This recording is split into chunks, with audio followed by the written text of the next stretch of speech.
As I got another rhyme, another rhythm for y'all to listen. I'm never quitting on my mission. I'ma roll with what I'm giving. Got some ambition, this new edition, filling positions. Looking at the void in myself and feeling what's missing. Better watch the way you going, better go in the right direction. In the moment you stressing, but you gon' be counting blessings.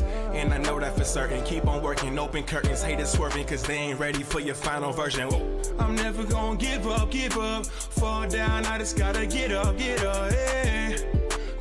You're listening to the Tom Ficklin Show on WNHH-LP 103.5 FM, your home for community radio. Good morning, good morning and afternoon to you. Can you see me? I can see you. I can see you as the old people would say. We can lay eyes on one another. Okay. Lay eyes on one another. I was just chatting with folks that you would be signing in. And although we could start talking about the Gospel Fest that's upcoming, but also I'm so pleased that you're going to allow me to walk you down memory lane in terms of brothers getting busy, unity in the community, obviously the Gospel Fest, we mentioned the prayer walks, and also even when you referenced to me a few days ago when you were on the green in terms of not the Poor People's March, but just back in the late 60s. So let's get started and kind of clue people in terms of this exciting upcoming activity at the Gospel Fest. This is your 27th year? Yes, this is the 27th, yes. 27th year. We started in 1997. 1997. We started in 97, incorporating the Christian, well, I got to get it right in terms of the organization, in terms of the Christian Community Commission. Mm-hmm. So, yeah, we incorporated in 96, and it came together mainly with 4 churches. Mm. The reason at that time, because historically I have been involved in a number of experiences here in New Haven, but we were watching in the 90s how they had so many homicides. Mm. They had a homicide almost every day, a funeral every other day.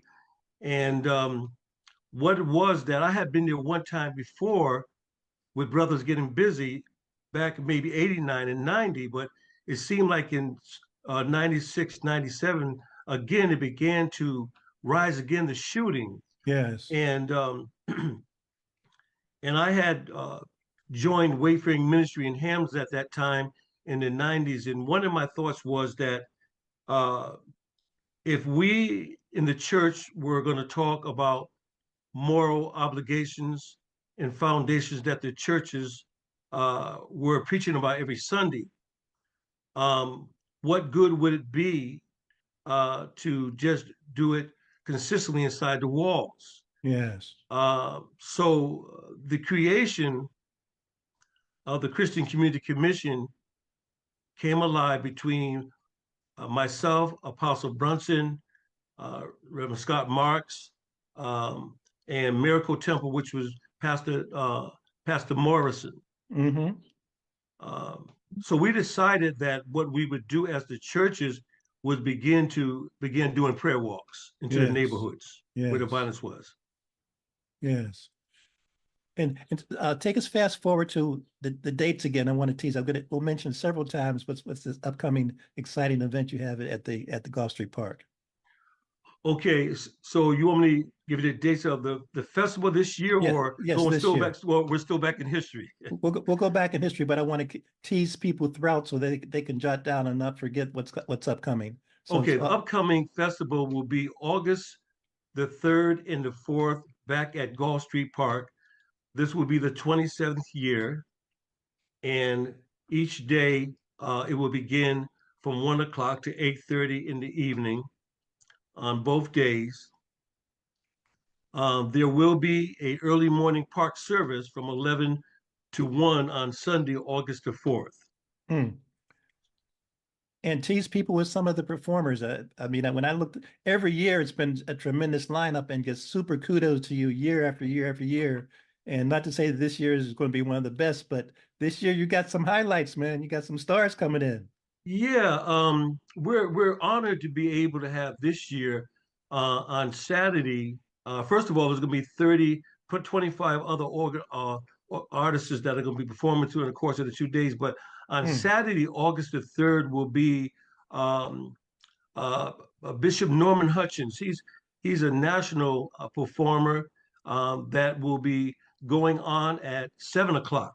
mm-hmm, And then right after Bishop Norman Hutchins will be J.J. Harrison, mm-hmm, and he's won a number of awards and Grammys, and so he'll be closing the park on Saturday at 7:45.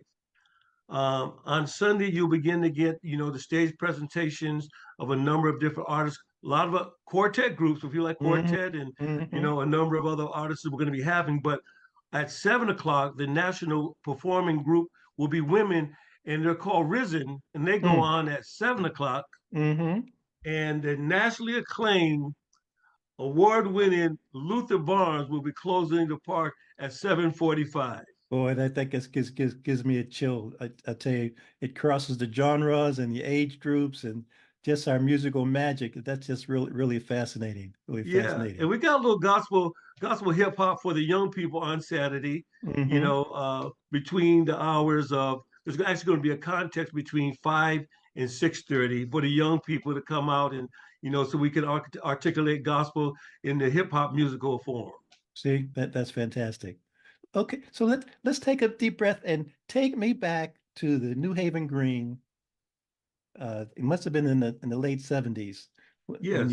take me back there, and then we'll go to Brothers Getting Busy, the unity in the community. It's really important as you and I get in our younger days, and as our spirit gets younger. I won't talk about what the body is trying to do to us, but as our spirit gets younger, to remind folks, Yeah. you're a walking testimony to commitment and passion. But even I had forgotten about you're on the green 20, 30, 40 years ago.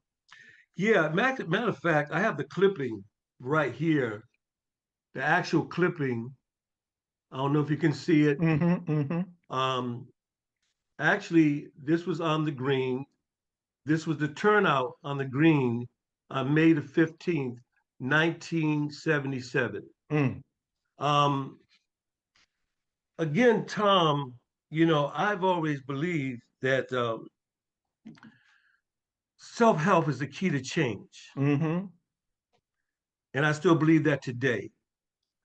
Um, I think that we depend too much on people coming in to try to save us and try to do for us what we should be doing for ourselves. I always believed that as a young man at 29 years old, because that's how old I was when I was at the helm of organizing that, along with Mike Branch, Rose Harrison, and Freddie Perez. But I have to give kudos to the Hill Neighborhood Corporation Mm-hmm. and the Latino Youth Development at that same time. Mm-hmm. Reverend Barnes and all of them that I was a part of. Um, I was being groomed in the community because I was mentored by John Barber. Yes, If you yes. mentored John Barber, he wrote most of, maybe Martin Martin Luther King's, speeches. Mm-hmm. But he was a graduate of Yale. Yes. And what happened was that at that young age, Roger Everson thought I should be assigned to John Barber, Mm, to learn more about organizing and how to outreach and things of that nature. So anyway, to make a long story short, as you know, in the 70s, the New Haven Green in our city was quiet. mm. Yes. Quiet. Yes. New Haven, it was always a quiet city. I was born and raised here, as a matter of fact, so I want to Mm-hmm. say that. Yes. But it always been like a college town, quiet town. Um, we didn't have a lot of violence on our streets back in the 70s that we've been experiencing over the last 25, 30 years. Um, it was um, it was on my heart, and Rose and all the rest of us. We thought that there should be a rally for poor people. Now we use the Mm, name poor people, not just like for poor people, but minority, whether you're black, white, it really didn't make a difference. And I mm-hmm. can tell you the story about a short story about that. And Sure, I give sure. God the glory. I really give God the glory about it. Mm-hmm. Um, that day, first of all, before we actually had the rally uh, in 77 in I think it was in April, March, April, we were saying, how are we going to organize this? And I always had a relationship with the street community, the Mm-hmm. DJs, the club owners, and me and Roger Everson and Kenny Kenslers and all those that I had Mm-hmm. kind of grew up with. I had kind of a good relationship. So I went around and said, listen, we need to get something on the New Haven Green that brings us together in the form of unity to outreach to make the people who feel like unforgotten or left out. Let's have a rally of unity on the green. So um, everybody was catching on to it. I was energetic, you know what I mean? Moving a lot in the community. So uh, the first big meeting for the gathering was actually at a club on Winchester Avenue at the Oasis Club. Mm-hmm. Mudhole. You remember that? Yeah. And so the day of the meeting, we invited pastors, we invited some of the older people, we invited some of the community, a lot of community people. Well, needless to say, when I pulled up on Winchester Avenue, um, at that age, I was really nervous Yes. because cars were packing the street, and I questioned myself even at that time, what gave me the authority to do things? What Mm. what what gave me the drive? Mm. I asked myself that question because I got nervous because I knew now with all those cars out there and all these people inside this building, I was now going into a place where I had to explain why this gathering was coming together. Yes. Even though I had Mike Branch with me and I had Rose Harris with me and I had my little back in, but when I got to the door of the Oasis Club, there was a reporter out Mm. in front of the door. Mm. And what made me even more nervous, he says, "Are you Donald Morris?" Mm. And I said, "Yes, I am." I said, "I am Donald Morris." He said, "Well, let me ask you a question. What are you billing this meeting about? Mm. Mm. What are you trying to do? And here's what he said: Is it like unity in the community?" I said, "Yeah, Mm. that's what it is. Mm. It's Mm. called unity in the community." Mm. So it's actually a reporter that Mm. built the name Mm-hmm. unity in the community by suggesting is this what you're Yes. calling it? Yes. Good. And at that night, so make a long story short, we talked about it and stuff like that. And so make a long story short, May the 15th was the event. Mm. May the 15th, everybody was touching and agreeing. Certainly had the backing of my neighborhood corporation and other people, that I had, met along the way, all the club owners and street people and people I had met along the way. Um, so here it was, May the 15th, that day, I went to my mother's house. I said, "Ma, listen, I'm going into the New Haven Green and we're going to be organizing an event." My mother said to me, "Donald, be careful, son. Mm. Mm. Be careful." She said, "I'm proud of you." Mm. And now she was living on Munson Street at the time. And Mm-hmm. I said, "Mom, this is what I'm going to do. I'm going to go down and get things started. But when things get started, I'll be back to pick you up to bring you down to the event." Mm. Mm-hmm. I drove down by the New Haven Green in a deuce and a quarter. My mother's car, deuce and a quarter. And I pulled up across the street from the courthouse on the other side by the green. Now, yeah, that during that time downtown was quiet. You Mm-hmm. could drop a dime on the ground and hear it. Right. Right. I got on the sidewalk in a brand new suit and everything I had bought the night before, day Mm. before. And so I got in the back of the car for a minute. I had a Bible, and I had prayer. I wasn't really, I don't know at that time if I really had that kind of relationship with God the way I do now. But anyway, I know Mama was a Christian woman, so had a little prayer. Got the car. I walked to the corner of Temple Street in Temple. You remember those boxes that were on the pole for police department at that time? Yes. Yes. They had call boxes. Yes. So I seen a police car pull up. He got out the car and he was on the call box, and somebody must have said to him, "Is there any movement on the green?" because there was a stage there that the park department had put up there, but there was nothing, it was blank, just a stage. Yeah. And so I guess, you know, he says, well, no, I see a gentleman, a young guy here. That must be Morris, is what he said. So I turned around, and here what it was. I looked out in the field. It's 2 o'clock, and the event was supposed to start at 2:30. Nobody's there. So I'm nervous, but I wasn't really nervous for myself. I was nervous for the people. Mm-hmm. Why was I nervous for the people?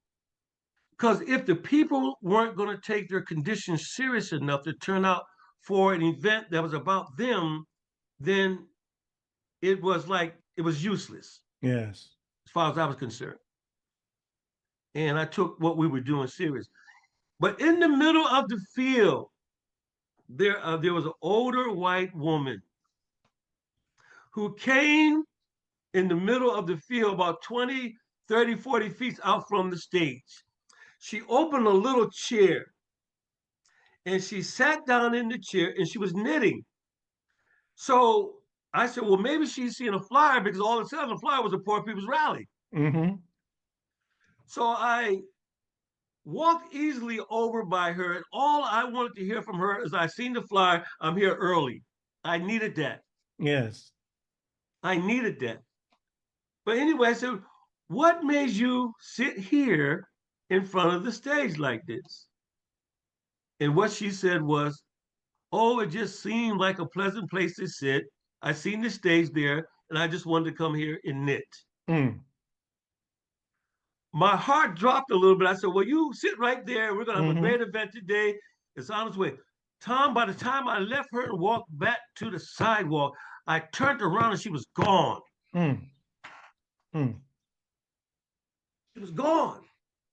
And I knew that this older woman, there was no way in the world that she could get out of my provisional on the green with nobody out there like that. And 2:15, all of a sudden, here come Leo the Lion and all the sound system Yes. people Yes. bringing the Yes. system, and everybody, hurry up, hurry up, hurry up. Come on, let's do this. You know, then the joy started coming in, and in the police department on the corner, the guy must have called back and says, is there any movement coming from the city? And I heard it because I went close by. He said, there seemed to be some movement coming from Grand Avenue. There seemed to be some movement coming from Congress Avenue. Mm. There seemed to be some movement coming from Dixwell Avenue, but Mm. it's a minor. And all of a sudden, Tom, I turned around and it was coming across the green, both greens. Yes. And what you see today is the actual news clipping. And the photographer, they played it down to about 3,000, a few thousand, but it must have been between that 7,000 to 8,000 people that turned out. In 1977. May the 15th, 1977. And I went home and got my mother and brought her down. The tribes came together. Yeah, they came together. Yeah, they came together. They really came together. They really want something. They wanted something then, and they want something now. But it's just a different place now. Well, again, and this in August, you're kind of reminding people that the past and the present, and even guess our futures, kind of gets one. If we're all the same heart and accord, and let our hearts beat in unison, we can kind of make this future. From 77, I'm not going to jump immediately to 2024, but let's go to, and you can choose whether you want to go to the Brothers Getting Busy or the Christian Community Commission, or Unity in the Community. When was your first event at Gulf Street Park? Well, actually the first event at Gulf Street Park was that summer of 77. Okay. Mm-hmm. It was that summer.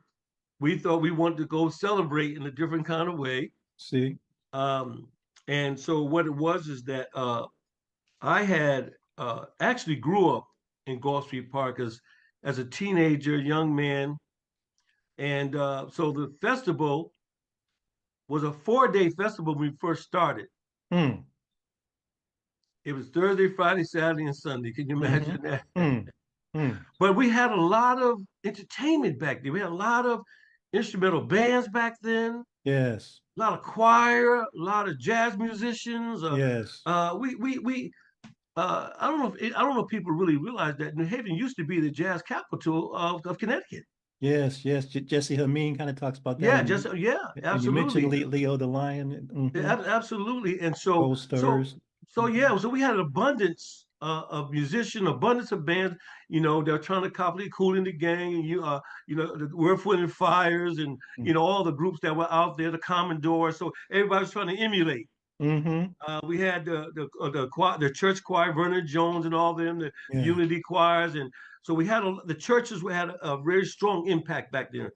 Bishop Brewer and all, you know, Reverend Edmonds, and you know, I mean, Phil Potts, and you know, Mm-hmm. all the great pastors that were along that time. So New Haven, along that time, was a really blessed time, and uh, and I guess because you know people had you know felt like, well, I don't know if I really looked at if people felt I was an organizer or whatever, but it was always in my heart to do those kind of things. Mm-hmm. Mm-hmm. Because I knew that as long as we were together collectively, there was a visible, what I call influence and a visible I care power. Yes.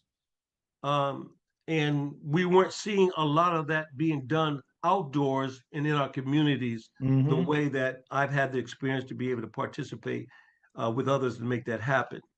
Um, so that year, actually, Byron Breland, and Larry Conaway, and all those guys were in Mm. college and stuff like that. But my Mm-hmm. wife and Third World, and you know, Alan Hardy, we had a small crew of people that were helping to organize that event, and it was great. It was great. And you Uh, mentioned you're one of the first to kind of utilize the Gulf Street Park in this fashion. Am I correct? I'm the first one. I'm the first one. I don't want to sound vain or nothing like that, but yes, I have been the first one to do a number. Matter of fact, I sent you a bunch of clippings before you even came on this video, so you're gonna have Oh, a whole oh, bookshelf good. of to read Excellent. that I sent to you. Excellent. Um, but yes, I was the first one along in the Unity in the Community Times to do a number of events at Gulf Street Park in the 70s. And because that was just where the foundation was for our community. Is right there in the heart of our community, a park I grew up in, and so that was the first event ever on the New Haven Green like that, and then the first event ever in Gulf Street Park later on Mm-hmm. that summer, and we stayed there until you know we had to move over to Bowen Field. Okay. Yes. Yes. Yeah, Yes. we Yes. stayed for about 3 years. Um, we had so many people that they thought it was better that we have the event in that time over at Bowen Field, and so we went for about maybe 5 or 6 good years on the unity in the community in terms of that particular event. Before we go to Brothers Getting Busy and Christian Community Commission, remind people again what's coming up in early August. Okay, we're welcoming everyone to come up to the great 27th year Gospel Fest New Haven 2024, and it's an exciting year. It's a blessing to be have it 27 years. Indeed. 27 years, and we still can use sponsors. We still can use support. We Mm-hmm. can use volunteers. We're still opening for vendors. For those that might like to be a vendor, we just want to put it out there. They can call 203-624-9228. Again, that's 203-624-9228. And whether you're an artist, a painter, you know, clothing, whatever, all whatever it is that you might want to display, you certainly can call that number and we can work with you and trying to definitely get you involved. Mm-hmm. And again, we've got great national people coming in, and we're looking for a great expectation. The the brothers getting busy. It seems to me on those Sundays. Sundays are prime time, be it basketball or football or baseball or just family time, and to bring people out on Sundays. And so a lot of the folks that came to the BGB meetings at Dee Dee's place, I mean, they'd already maybe gone to church before, so this was a really investment in you and an investment in the purpose of the BGB. Kind of talk about the brothers getting busy. Yeah. Again, that was very special, and some of those guys are still around today. We meet as we go along, and it's a part of their history. And it could have never achieved what it was supposed to achieve without them. I want to say that number Mm-hmm. one. Mm-hmm. Before I got married, got married. I was over on Howard Avenue, and I kept seeing the shootings. 1990, Yes. 89, 90. Um, and I kept seeing the shootings on TV. The nightly news is just going through me, and it's and to tell you quite frankly, it's sad when we see the loss of our own young black men, and we are not addressing that. Mm-hmm. And so, and having had the experience, Unity community and all those things, I said we got to do something about that. So I called together a few guys, you know, and we all sat down and we talked. I said, listen, we got to go to the street corners. Mm-hmm. Wherever violence is, we got to go to help these young guys and all understand that we're crippling our community by, homicide, shooting, drug dealing. We just can't have it. To give them understanding that our role is to protect and Yes, guide and look over our children and our people, that's and right. not to be out here the way we were. Um, and so the question was asked a couple of times, aren't you afraid to go into those areas? I said, certainly not.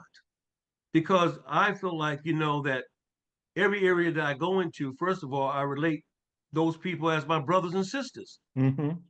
And so I'm not looking at you as you're a bad guy, you're doing this here. I'm coming because we love you like this here, and this is what we got to say. And so what it was is that we had the yellow shirts. I got my yellow shirt on today.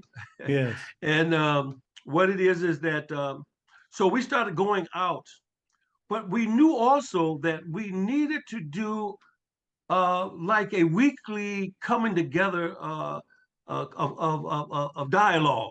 Mm-hmm. So we began these brothers getting busy dialogue with all the leadership, Yes. even Yes. pastors and Yes. even John Barber, Reggie Mel. I mean, every had who was the superintendent at that time? John, what was the superintendent when John Daniel was mayor? Yes. Yes. Yes. His name will come to me. Yeah. Mhm. Well, what it is that we invited them. John Dow. Yes, John Yeah, Dow. John Dow. That's right, Mm-hmm. John Dow. You're absolutely correct. John Dow actually took this picture and laminated it for me and sent it to me and said, we're proud of you at the time, because that was when the time when Brothers Getting Busy was going to the street corners. And he was like, Mm-hmm. he sent a clipping that he clipped out. But we were inviting them to discuss where their positions were. Mm-hmm. We were inviting pastors, to, where were their positions were. We were inviting, organizations, groups that, where's your position? Mm-hmm. We just wanted that discussion. And brothers getting busy had an opportunity almost like every Sunday afternoon, like we have a church up on the second floor over on Gulf Street, and it was packed. Mm-hmm. It was Mm-hmm. packed every Sunday. And some of the young men, like Michael Jefferson, was all college bound, and then the time and Shafiq's and all the other day. We had some. We just felt good about it. Mm-hmm. We felt good about it. We felt good about the discussions, which we don't see. We don't see. We have left out discussions that are meaningful and purposeful. Purposeful. Not even then, but even more so now. I mean, but uh, brothers getting busy. We had bikes. We all got bikes. Right, We that's right. rode The through the bike. I city. forgot about the bikes. Right. Yeah. Yeah, we had about maybe 15 guys riding bikes, going into the same neighborhoods that we had left, Mm-hmm. just to reinforce our presence, to reinforce that we cared. Also, it was a reinforcement for our families, Mm-hmm. you know, uh, to feel like at least some of our men, some of our brothers do care about us enough, to take a forward effort be able to say, this is not where we should be. This is not what should be happening. So brothers getting busy, it was really, I was really Indeed. proud to be connected. Indeed. Indeed. Take me to the next chapter, and there's various episodes and chapters that we may not get a chance to discuss now. But the Christian Community Commission, the Christian Community Commission. I'm so glad we had a chance to chat, for people to see the metamorphosis, to see the evolution, to see the creativity. This is just so important. Yeah. Well, I want to tell whoever's listening that you have been there yourself. Um, and that's why I don't really do interviews. And I said, well, I could do an interview with Tom. I I really don't. I appreciate really that. don't. But everything I'm talking about, every time I turn around, I see Tom Ficklin. Somewhere, somehow, some way, you are historically tied into the city in ways that today a lot of people have not been in the way Mm. that you have been. Mhm. Um, and and in the same manner, like once I gave my life, to God, and and during the time I was with Apostle Brunson, Mhm. who is my pastor, Yes. um, we we talked about the Christian Community Commission, which the name means, the Christian Community Commission, which the means the Christ-like spirit in the community on a mission. Mm. The Christ-like spirit in the community on a mission. Mhm. And the whole goal of the Christian Community Commission then, and the whole goal commission is today, is to increase a spiritual awakening. Mm. Um, the goal is to be able to do it in a festivity kind of manner, Mhm. uh, where we can come and enjoy ourselves, where we're not going to over preach you, but you come to listen to good gospel music. Um, and the word gospel in itself means, the good news Yes. of what Christ has done for us. And so, therefore, what it is that, the Gospel Fest, prior to it even coming, we were doing prayer walks all over the city. My, That's my right. thing is That's getting right. out there. That's always been Mhm. my, Mhm. who I am. Um, and we was able to again go into a number of places before the festival actually came into play, and everything mushroomed and grew out of Gulf Street Park. Mm. Anytime I've ever done a major event, it came out of Gulf Street Park, even going back to the 70s to where we are today Mhm. in 2024. Mm. And I do want to say this here. There's so many events that happen at Gulf Street Park. I can't name them all, but there's so much to say. One of the events that we was really proud of the Christian Community Commission before we actually did the Gospel Fest is that we wanted to encircle the entire block of the county jail Yes. to pray for the incarcerated. Mhm. Uh, we wanted to do the entire block, Whaley Yes. Avenue, County Street, Gulf Street, and Hudson Street. We Mhm. wanted to put a circle around that whole entire block, but everybody met at Gulf Street Park. Yes. And lo and behold, believe it or not, me and Apostle Brunson was standing in the park at Gulf Street Park, watching as they was walking out and circling the block, and we just didn't think we were going to make it until they came down County Street and turned back on Gulf Street, Mm. and we encircled the whole entire block. Mm. Mm. 500 people or more. Mm. It was major. And it all happened out of Gulf Street Park. Gulf Street Park.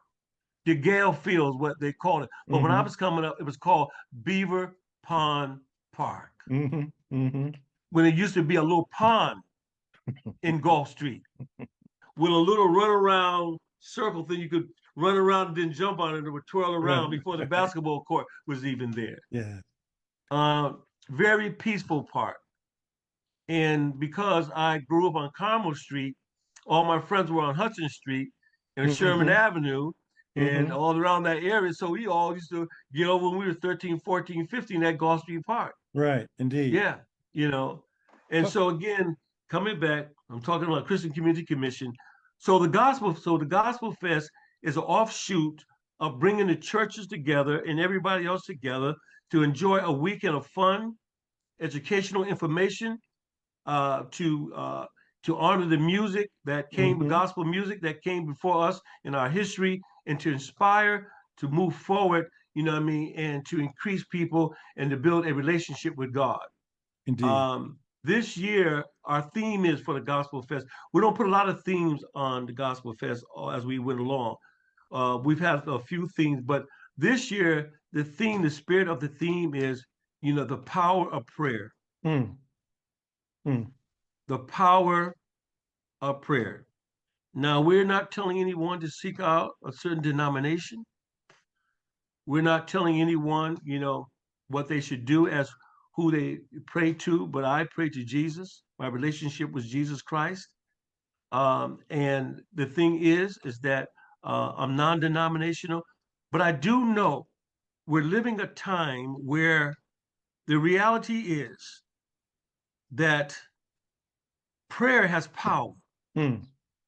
We may not see all that we pray to when we do give our prayers, but we need to be on one accord. For there is a scripture that says, if my people who are called by my name would humble themselves and pray and seek my face and turn from their wicked ways, he said, I would hear them from the heavens, forgive them of their sins, and heal the land. Mm. Mm. Mm. Second Chronicles 7:14. Mm-hmm. Donald, I want to ask you if it's okay about your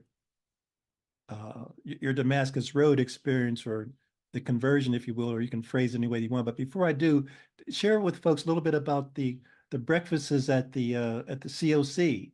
I just want people to see that the organizing that you've done over these last few decades, this is not a one-off or every year or every other year. This has been a continual momentum from 1977 on, but also the breakfasts at the COC. Yes. You know, the things that brought the COC from the brothers getting busy Sunday. Sometimes you have these moments where there's seasons, what I call seasons, Mm. where you'll get a great work done and things seem to be okay. The awareness is there. Then it kind of disintegrates a little bit. During the Christian Community Commission time, it seemed like in 2005, 2004, that violence jump came back again. It just Yes. like from the 90s to 96, 97. Then it went down for a dive for a minute. Then here it comes back in 2000 again, and we see like we was in the same place Mm. almost again. Those meetings at the COC were called the Brotherhood Leadership Summit. Yes. Yes. The Brotherhood Leadership Summit. And again, I was in a position to say, let's have a summit, a Brotherhood Leadership Summit. And what it was that, we held that summit in 2005. I got the clippings and things in 2005. And we started from Trinity Temple Church and we ended up over at the COC buildings with a number of workshops. Mm-hmm. And then, the workshops, one of the workshops that we came on that weekend, we came to the conclusion. What was the conclusion of that first gathering of that weekend? And it was to, number one, men needed to be more proactive. Mm-hmm.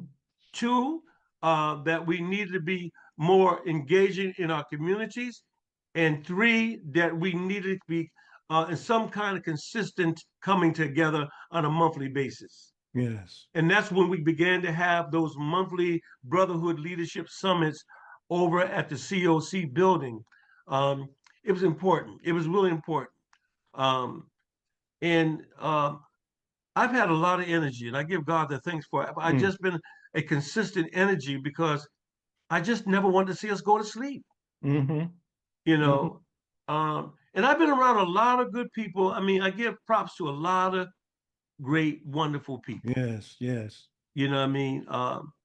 Um, that helped me along the way, and certainly my relationship with God has helped me to keep a foundation.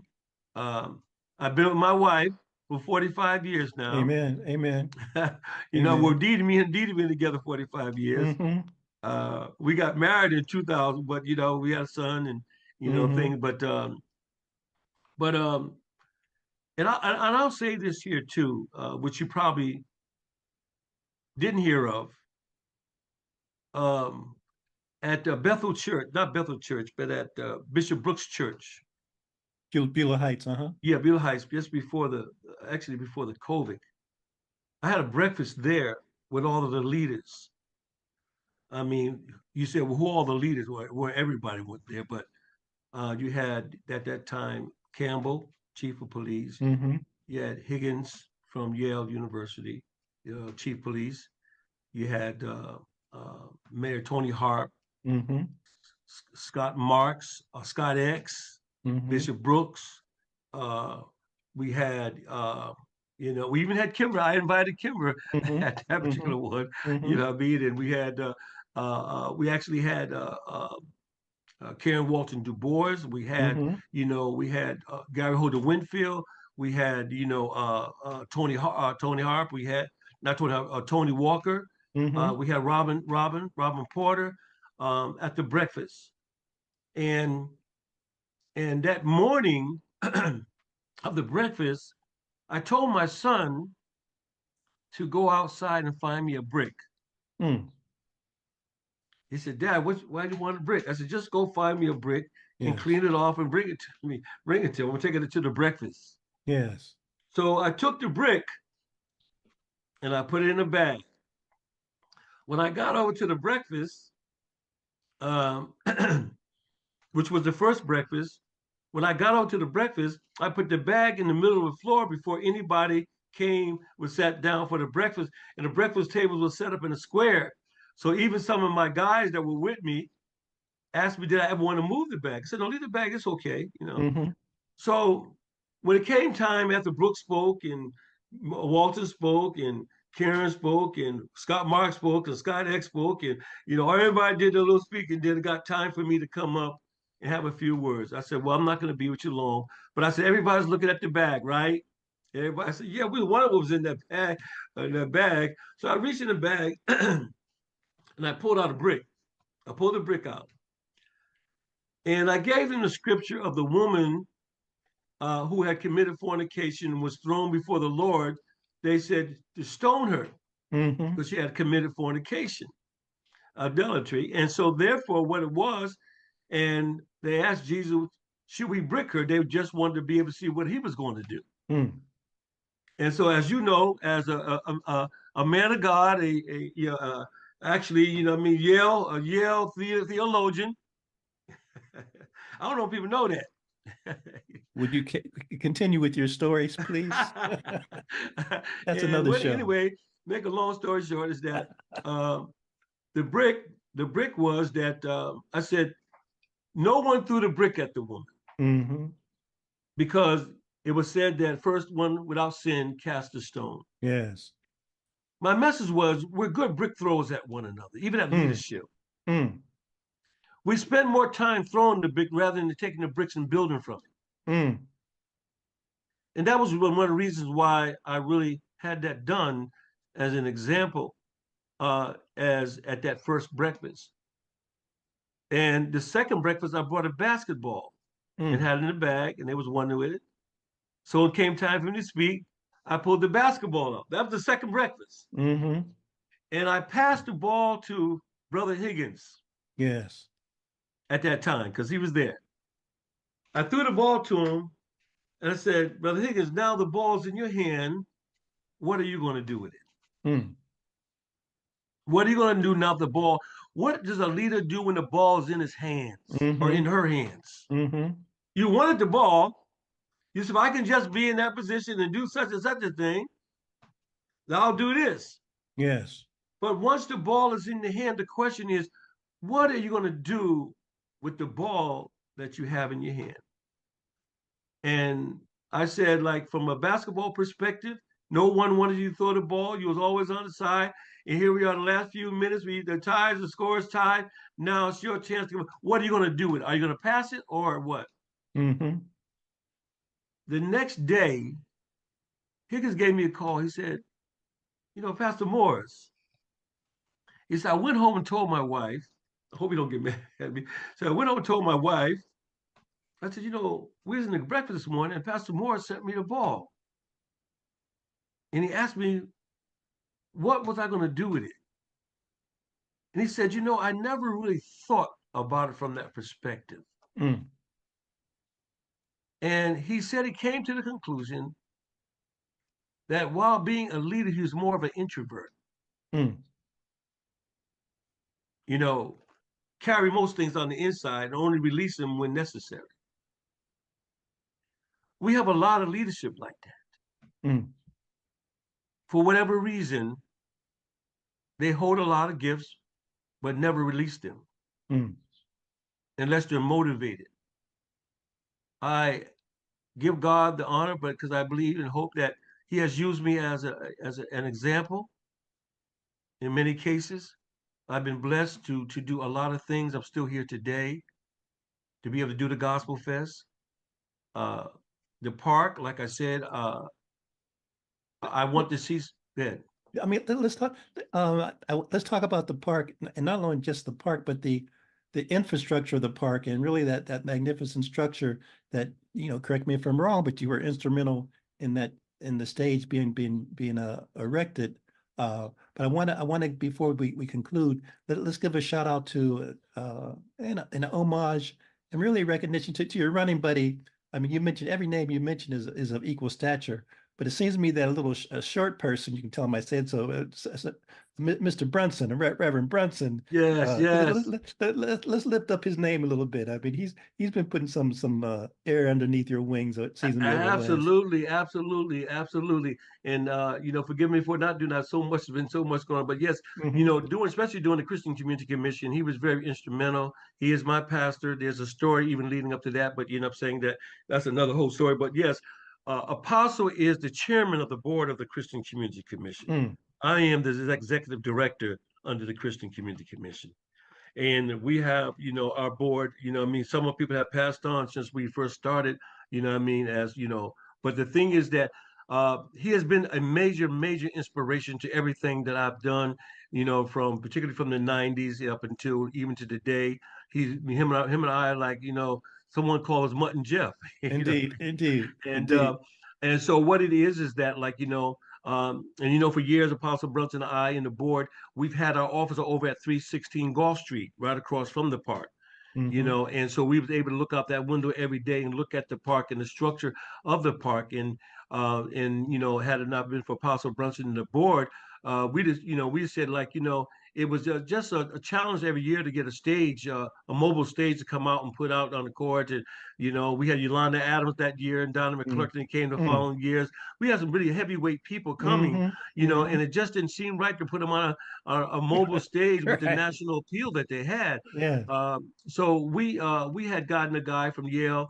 He was an architect, and we said we wanted to draft off a look of what the park could become. Yes. Look like, and said he would do it for pro bono. So he drew the park, drew the stage and drew a stage and a playground, a horseshoe pitch, new basketball court, and a walkway. The walkway that we had was going to actually walk through the baseball field, but we just couldn't hit that one.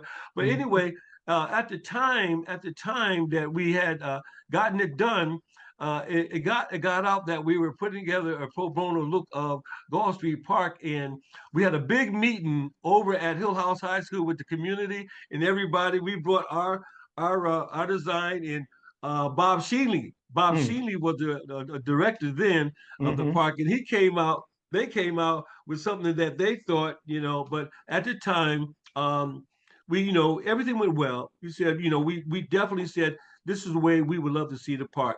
To make a long story short, John DeStefano was actually the mayor at that time. And Karen DeBose Walton, who was the chief executive officer for John DeStefano at that time, we really did not know, Tom, we didn't know how we were going to get the supplies, how we were going to get the finances, to make all what we wanted to be a reality. Uh, and for a gorgeous park that is today and has been Mm-hmm. uplifted since that time. And we want to thank the mayors and everybody that's done something presently. But what it was is that it seemed like our organization in the city, which had a lot to do with Karen at that time, because she had made the movements, to be able to bring that together in 2022, Mm.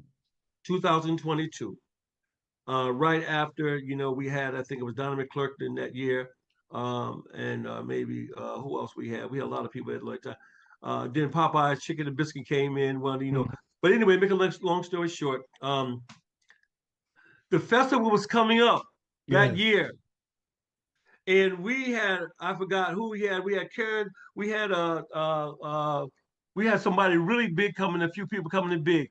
We had to get that stage. Do you know? I sent you some of the pictures, and I'll send you some more of how it looked. That weekend they had. We were always coming to Gospel Fest. I was almost like, are we going to be able to have it? Do you know they employed grass from Windsor Locks on Mm. trucks? Mm. And Karen, all of us were out there on that weekend. You know how they cut the grass up Yes. and put Yes. it down? They leveled it off. The stage was beautiful, but no Mm. grass. It was just dirt. And so we was able to get the grass, put it around the stage, and the basketball, it was just and Apostle Brunson, and I, Karen, and a couple of others, we was out there that whole weekend. Yes. It just became a beautiful sight. And we now have the only Tom Ficklin has the only stage in the state It's in my ward, as the older person Ward of a 28. stage of that caliber, Thank you. and um, and so and because you carry the history of my involvement, I I respect and honor you, and quietly you're not a person, what you do, and I told you before. Uh, you need to really be able to get all that you've done in terms of pictures. You took a lot of pictures. Yes. Yes. You need to get that stuff and put a book together because New Haven, that's history right there. Indeed. Yeah, Indeed. that's history right there. That I, that book that book needs to become how it's a pictorial book, and I think that it would grow big and and make you a I, lot of money. I accept that. Donald, we have like 3 or 4 minutes. Let's wind down in terms of um, spiritual transformation. What do you want to say to folks? Because again, you've been transparent about your life journey and your evolution and your development and your continued passion. What do you want to say to folks about keeping their hope alive, keeping their creativity burning, keeping them stimulated to always aspire to be better? It doesn't have to be a spiritual decision, but certainly something can sometimes gravitate or motivate people to kind of aspire to be a better self. What would you like to say to people in that regard? Well, one of the things that has really maybe inspired me now, Martin Luther King in one of his speeches says that longevity has its place.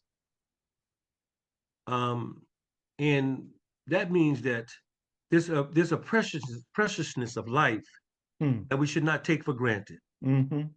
Every day is a blessed day. Every day is a day where we have an opportunity to be able to do good and great things and appreciate, what I'm saying, the life, health, and strength that we got.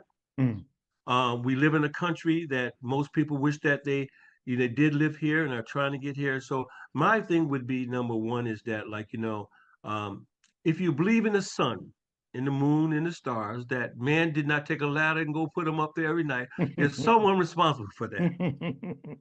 And so whoever in your mindset that you feel is responsible for that, it's all about thank you, Hmm. thank you, Hmm. thank you, and appreciate the life that we have been given. Do the best we can to love one another. That's hard to say in the last days and time with all the craziness is going on, but we really don't know how much we need one another. We're strong. We were never meant to be individualized. Yes. We were meant to be socialized. Hmm. So just be encouraged. Know that there's a God. You know what I mean? And if you believe in prayer, let that begin a part of who you are. You know what I mean? In the coming years. Excellent. And your current location again? You're on Chapels. On I'm on the Chapel corner of Chapel and Norton, 1570 Chapel Street, corner of Chapel and Norton is where my church is right now. And we've been there now for going on 5 years now. But we've been, Excellent. you know, our church, I've been Apostle Brunson for 30 years, but I'm still underneath him. He's still my pastor, Apostle Brunson. Eugene Brunson, still my wayfaring ministry. He's still my bishop, my pastor. And what's taking place in early August? In early August, August the 3rd and the 4th, you waited for it and now it's coming. On August the 3rd and 4th, the 27th annual of the Christian Community Commission Gospel Fest 2027 on Saturday, August 3rd and 4th. For more information, call 203-624-9228. Excellent. And in 30 seconds, as we conclude, Jerry Green. Jerry Green, Jerry Green. Me and Jerry as well. I mean, I have to talk about. There's so many brothers, but yes, Jerry Green definitely. Where he's actually my side buddy, along with That's Apostle right. Brunson. That's He's right. on the board, and he works with me with all the entertainers coming in, and so he's doing a great work. And Jerry Green is he got his own radio station, WJRG, Mm-hmm. the only internet radio station in the state, and he's Yes. doing great work. So shout outs to my main man, Jerry Green. Right. All right. I'll see you soon. See you soon. Yes, Thank you. sir. Thank you so much. Always okay, Tom. You keep up the great work, okay? I'll try. Yes, sir. I Okay. promise. Okay, Tom. Okay, take care now. All right.